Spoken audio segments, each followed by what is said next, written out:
Well, look, that rookie draft is coming up, and we have tough decisions to make. So we're going to have a little bit of a versus scenario going on tonight. And I did include Dynasty Rewind ADP. If you would like to get in on helping make Dynasty Rewind ADP, patreon.com/Dynasty Rewind. And Nate, you could be there for a week for free. What's better than free? You know what? A week free, it's on me. Come hang out. We hope you stick around for a while. So let's get to our first scenario. And Bob put the show sheet together. I kind of feel like the way he put it together, he was pitting us against each other. Guys he knew that you like, guys he knew that I like. And hey, that's okay. It's okay to have differing opinions, or in Nate's case, just be wrong. Okay. I'm kidding. I'm kidding. So let's get to the first one. Rome Odunze versus Malik Nabers. Rome Odunze, his current ADP. Again, I'm using Dynasty Round ADP. It's the 106. He's wide receiver 3. Malik Nabers, the 105, wide receiver 2. So, Nate, who did you choose? And then we'll get to me. Yeah, this is a tough one. And, we have to preface this with whichever one of these two players you might end up with, you're going to be happy. I think we both really like both these guys. But if we have to choose, if you're making me choose right now, I'm leaning Rome Odunze, actually. And I know that's probably the less popular pick of these two. I know Malik Nabers is the wide receiver 2 in this ADP. He's the consensus wide receiver 2, and some might even have him as the wide receiver 1 in this class. But Rome Odunze, for me, he is just so pro ready. And I know he's been in college a bit longer, but that helps, I think, him transition into the NFL faster than maybe Nabers might.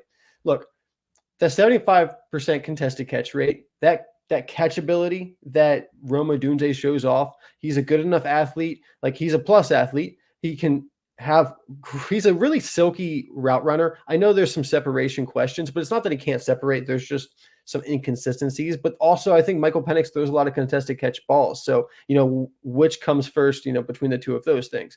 But when he's in those contested catch situations, he just does so well. And that's something that he has done throughout his entire career, really. And that's something that's going to also just translate to the NFL. I like that. But, Mike, this is where, I made a little 4-level threat with Rome Odunze, okay? We hear about 3-level threats. They win at all 3 levels of the field. Well, I'm adding the 4th level here, and I'm explaining to you how at all 4 levels of the field, Rome Odunze beats Nabers, okay? Here's my argument for Rome Odunze. Deep. He's a deep threat, right? 15.5 average depth of target compared to Nabers, who had a 12.2 average depth of target. So over 3 yards farther down the field on average, he's being targeted, and that shows off his ability to win deep. All right. Reliable in the intermediate areas. So this is like between 10 and 19 yards down the field. 66.7% catch rate in that area. Nabers 58.8%. So more reliable in the middle of the field, which is a really important area at the NFL level. And then he also wins short. In those physical battles off the line of scrimmage, Rome Odunze has 83.3% contested catch rate within 10 yards of the line of scrimmage, while Nabers, 33%. That's only 3 out of 9 contested catches he made off in that short area. And then here's the 4th level, Mike, behind the line of scrimmage.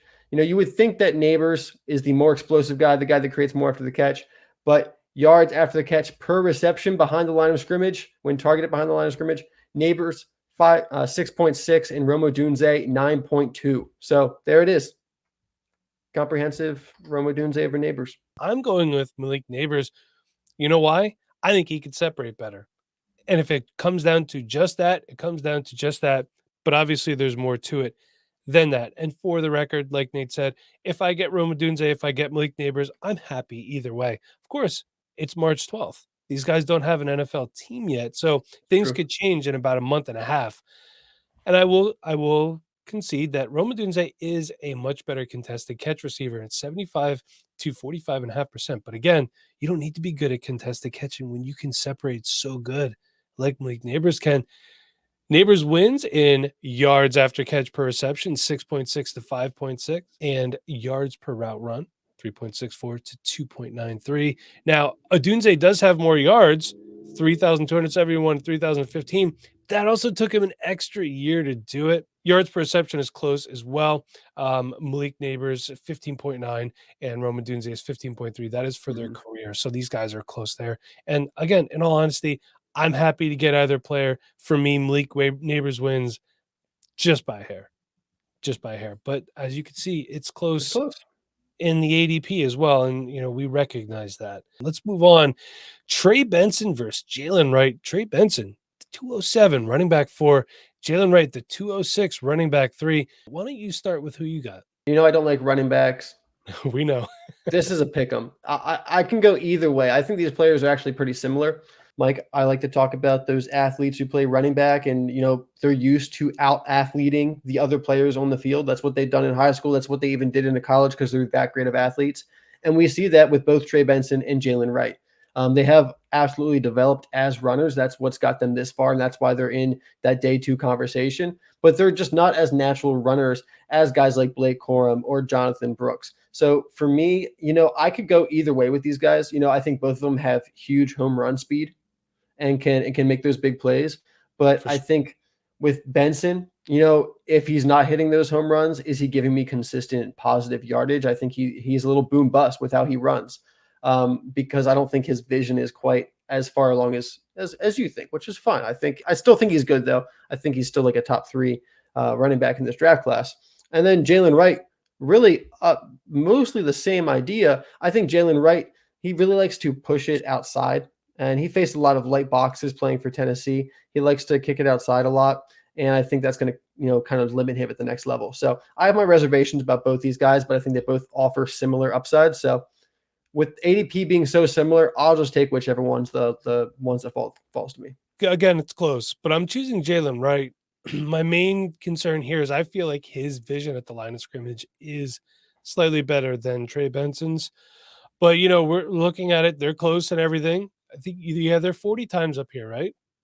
Benson ran a 4.39. Yeah. Jaylen Wright ran a 4.38. I like Jaylen Wright's cuts and agility and overall speed just slightly better. Fun fact, did you know that Trey Benson had one game over 100 yards last year? And it was actually 200 yards, 11 carries for 200 yards and 2 touchdowns versus Virginia Tech. Well, Jaylen Wright, 6 games over 100 yards. He had more rushing yards overall, 1,010 to 905. Now, Trey Benson used as a receiver more. I don't think that's a knock on Jaylen Wright. I just think that's how Tennessee's offense operated. Yep. I'm confident in Jaylen Wright's ability to do it. So, again, I'm picking Jaylen Wright. However, it is close. I think for this right now, this is a hard one to pick. This one will be more landing spot dependent than Malik Nabers and Odunze will be. Running backs, very much so. Really important. I know how you're going on the next one, but let's talk about Georgia wide receiver Ladd McConkey versus Oregon wide receiver Troy Franklin. Ladd McConkey, the 204, our wide receiver 8, and Troy Franklin, the 109, our wide receiver 5. Nate, go ahead and talk about Ladd McConkey because I knew that's where you're going. Oh man, so underrated, Mike. Ladd McConkey. All right, let's break it down. Let's look at the physical traits of these two players. So you got Ladd McConkey, 6 foot, 186. Troy Franklin, 6'2", 176. I did hear he came in at like 183 at his pro day today, but let's be honest, he plays at like 175. That's just who he is. McConkey, I like his frame a bit more. Troy Franklin, we know he's a little slim, not too much though. In today's NFL, I'm not too worried about it. So it's similar. Okay, let's look at the 40 times. So Ladd ran a 4.39, Troy a 4.41. So pretty similar. Ladd's got him beat a little bit, but we'll just chalk it up to a better start technique, right? We look at that better start. And this is the difference for me, Mike. Ladd McConkey with his 10-yard split, 1.52 seconds. Troy Franklin, 1.61 seconds in that 10-yard split. Almost a tenth of a second longer. And I think with Troy Franklin, what this kind of shows us is that I think he's going to be limited to more of a deep threat role in the NFL. And that was one of my concerns watching the tape. I think he's a good route runner. I think he, creates yards after the catch rather well. And I'll talk about those things in a second. But I don't think he does either one of those things as well as Ladd. And I think because you see this quickness that isn't quite as quick as Ladd's, he's more of a, hey, let me get running and then I'm going to fly by the defense and test that defense. I think that's what Franklin brings to the table. I think that's how he'll probably be used a bit more in the NFL than Ladd McConkey. And as we know, those guys who get peppered with targets, especially closer to the line of scrimmage, they can be so valuable for fantasy football. And when we're looking at this from a fantasy perspective, especially, I'm definitely leaning Ladd rather than Troy because of that PPR upside kind of, with how I expect his role to play out at the next level. What are you thinking, Mike? Well, I think it's funny you're talking about PPR perspective, which is points per reception, which is something that Lad McConkey didn't have a ton of at Georgia. But I'm Ooh. going Troy Franklin here, and I like McConkey. I just prefer the better production over 3 years. We were always talking about how Georgia doesn't have a very good wide receiver room. Then why can't this guy get on the field? Honestly, and also I do think the whole It was George some health issues. Georgia's offense wasn't that great. I think there was a time where they were ripping off like 40 points a game. When Stetson Bennett was ripping off natties. We did talk about Lad McConkey's back injury. That's a concerning thing Yep. because your spine, kind of important, kind of a big deal. I love Troy Franklin, the separator. I love his ball tracking, and I absolutely love his late hands. He's got those AJ Brown late hands. Not worried about the frame. Check this out. You like stats? Of course you do. You're a fantasy football guy. Troy Franklin had 1,383 yards in 2023. Lad McConkey has 1,692 career receiving yards. So just saying, that's production, baby. I don't know how much Lad McConkey I'm going to have. He's very situation dependent for me, to be honest with you. I don't think he is a plug and play wide receiver in any offense in the NFL. I really don't. If he goes somewhere and they're like, we want to give him a Cooper Cup type role, I'm gonna be like, yeah, sign me up for that. Because I think I could see that. But I I think don't he's like know. a Deontay Johnson. That's kind of the comp I've given him before. All right, so let's get to our next one. We have Malachi Corley versus Jaylen Polk. He's being called the screen merchant. I've also heard him referred to as the yak god. His ADP right now is the 301. He's wide receiver 11. These guys are close too. Jaylen Polk, the 211 wide receiver 10. Nate, I believe we differ on this one, and we We do. do. I like both players, but I'll explain why I prefer who I do. But let's kick it off with you. I like Polk more than Corley here. Jaylen Polk. And he showed enough speed to me. He ran a 4.52 at the 40-yard dash with a 1.52 10-yard split. So the same split as Lad McConkey, Mike. He's got a faster split than Troy Franklin. That 1.52 10-yard split, by the way, is 76th percentile. So we're talking, upper quarter athleticism there. Also, vertical and broad jump, also upper quarter percentile. So he's checked all the boxes for me athletically. 6'1", 203. So he's got a really nice frame to work with. He's truly already fleshed out to be an NFL player from an athleticism and size. So strong hands, tracks the ball really well, and he moves the chains consistently. Like you go out there and Polk does everything right. And he shows these little nuances of route running that really impress me. It's the little head fakes. It's the feet at the top of his stem. It's how he has the body control and knowing where he is on the sideline to make those tough catches. He just does so many things. He looks like an NFL wide receiver, honestly, already.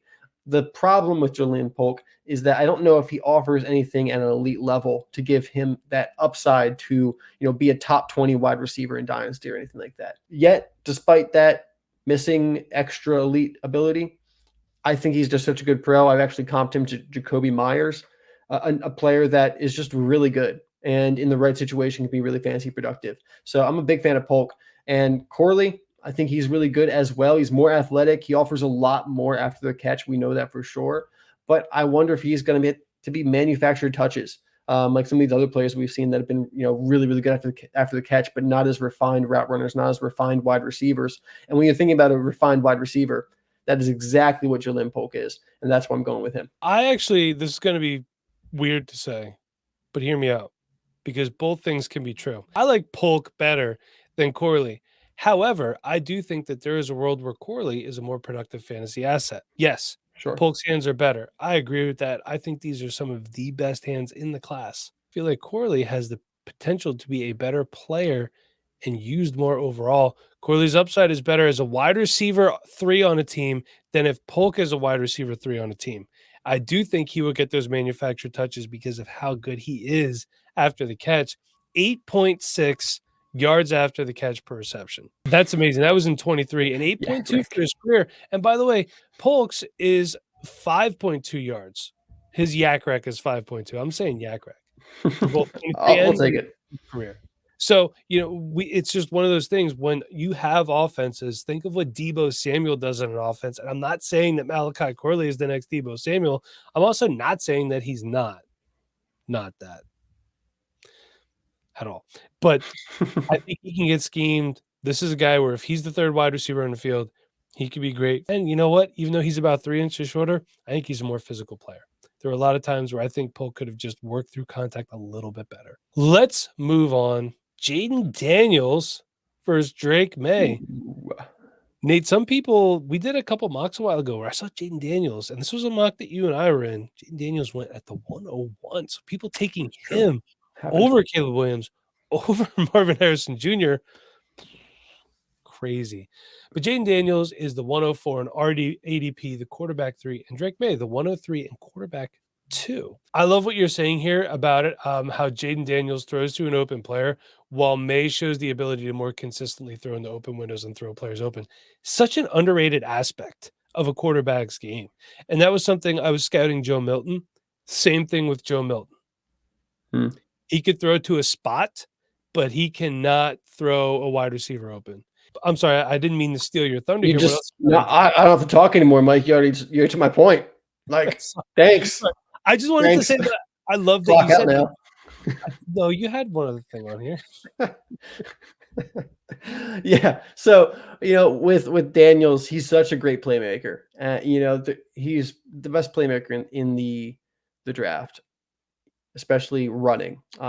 Maybe from a holistic point of view, you could argue Caleb. On the ground, running, there is no one better than Jayden Daniels. And that also allows him to create, incredible plays outside the pocket, extend the play. He also has a good arm. But Mike, out of like the top 5, 6 quarterbacks in this class, Jayden Daniels has the worst arm of any of them. Really? He has the 6th best arm in this class. And actually, Pratt's arm better than his? I'm not even including anyone after the top 6, so he's actually worse than 6 because Joe Milton definitely has a better arm. But Caleb has a better arm. Drake Maye has a better arm. JJ has a better arm. Michael Penix Jr. definitely has a better arm. And I think Bo Nix Jr. has a better Bo Nix has a better arm. So not that that's the yeah. Yeah. Not that that's the end all be all. He has a lot more that he relies on than just his arm strength. But I think Drake Maye, like you said, like your point, Mike, about him throwing players open and throwing to open windows rather than seeing players who are open and throwing to them. I think that just that better understanding of the quarterback position that Maye has shown so far, though he has a lot of inconsistencies, but so does Daniels. There's a lot of holes you can poke in all these quarterbacks, I think. So, it's funny. Caleb Williams, you're talking about playmaker. He's not a big runner. Yeah, he could run a lot more, but he doesn't. He's usually trying to throw the ball. Like there's so many opportunities where Caleb is running around in the backfield and he has 5-10 yards he could take on the ground, but he continues just to run around, stay behind the line of scrimmage, and find a way to throw the ball down the field. A lot of people probably don't believe it, but Lamar does the same thing. Lamar, it's annoying sometimes that he doesn't run because he's trying to make something happen with his arm. And when you're that good with your running ability, and Caleb's not Lamar, but Caleb's a really good runner, and I like to see him run more, actually. One thing I'll say is, with Drake Maye, you hear the term sneaky athletic because he's actually a decent runner. But we're talking about rushing. Jayden Daniels does have more rushing yards, but my concern is the inability to protect himself. He just chooses not to, and that's not going to be good. And his frame is about 20 pounds lighter than Drake Maye's too. And you know what? Maybe at LSU, that's not a big deal. But in the NFL, that's going to be a big deal. Do you think, are people just getting prospect fatigue from Drake Maye? Because it seems to be one of those things where like everybody hates him, or I don't want to say hates him. No, everyone's really down on him right now. I don't get it, honestly. They bring up the inconsistencies. Like, he has some boneheaded plays, but what quarterback doesn't in college? He's 21 years old? Yeah. He just finished his third season. Yeah. His first one was redshirt. So I think the problem is they want these quarterbacks to come out, and if they're not super athletic, they want them to be the most cerebral guy on the planet. This is a 20-some-year-old kid. Like they want these quarterbacks to come out and be starting quarterbacks in the NFL. And it's just everyone can't do that. Not every quarterback coming out of college can just walk in and be a starting NFL quarterback. There's a reason that they used to sit for a year or two when you drafted them. All right, we got one more for you guys. It's Brian Thomas Jr. versus Brock Bowers. Crossing positions here. This one's always tough. Brian Thomas Jr., the 108, seems to be right where his ADP is. He's the wide receiver 4. Brock Bowers, the 107. He's tight end 1. Yeah, here I went with Brock Bowers. And I think it's close, but it's team dependent. It could be team dependent, but in a vacuum, it's Brock Bowers for me, because I think Brock Bowers is that next level difference maker at the wide receiver position, at the tight end position. And I don't have questions or a lot of reservations about Brock Bowers. As much as I love Brian Thomas Jr., I have some questions about him and some reservations, and I can see a path to him busting. I can't really see a path to Brock Bowers busting. With that in mind, you guys know me. I like the safe pick usually. I'm taking Brock Bowers. He's the guy I know I'm going to get an absolute stud at the tight end position. I can replace Brian Thomas Jr. most likely with a different player. A bit easier. My consensus is this. I'm picking Brock Bowers. You could find a Brian Thomas. There will be a Brian Thomas Jr. in every single draft. A wide receiver of his caliber, they're out there. There's 5 of them. There is not tight ends of this caliber in every single draft. Next year, we got some good guys coming out. Luke Lachey from Iowa, got Ben Yurosek, who went to Georgia. There's going to be some prospects out there. There's going to be some deep dive guys as well. My God, Mike, learn how to talk. You got it. But right now, I don't see the top tier talent being there at the tight end position for this upcoming draft class. It's here right now in front of our eyes. Don't miss out on it to draft a wide receiver like this. That's all I'm saying, because if you're not taking Brock Bowers there, you're getting Brian Thomas Jr. or Troy Franklin. And I love both players. I'd rather have Bowers. Yeah, it's not a slight to Brian Thomas Jr. It's just Brock Bowers is special. You have a chance to get a special player. Don't waste it. And he's been special since he was a freshman too. This wasn't anything where he had one stellar year. This guy was the offense as a true freshman for a national championship team. I mean, he's probably you could legitimately say he's the best tight end ever in college football. He's got 2 national championships. He's had like 800 plus yards every single season. I mean, what more could you ask of anyone ever? Tell me a college tight end who did better than Brock Bowers, and then you can draft Brian Thomas Jr. at the 107.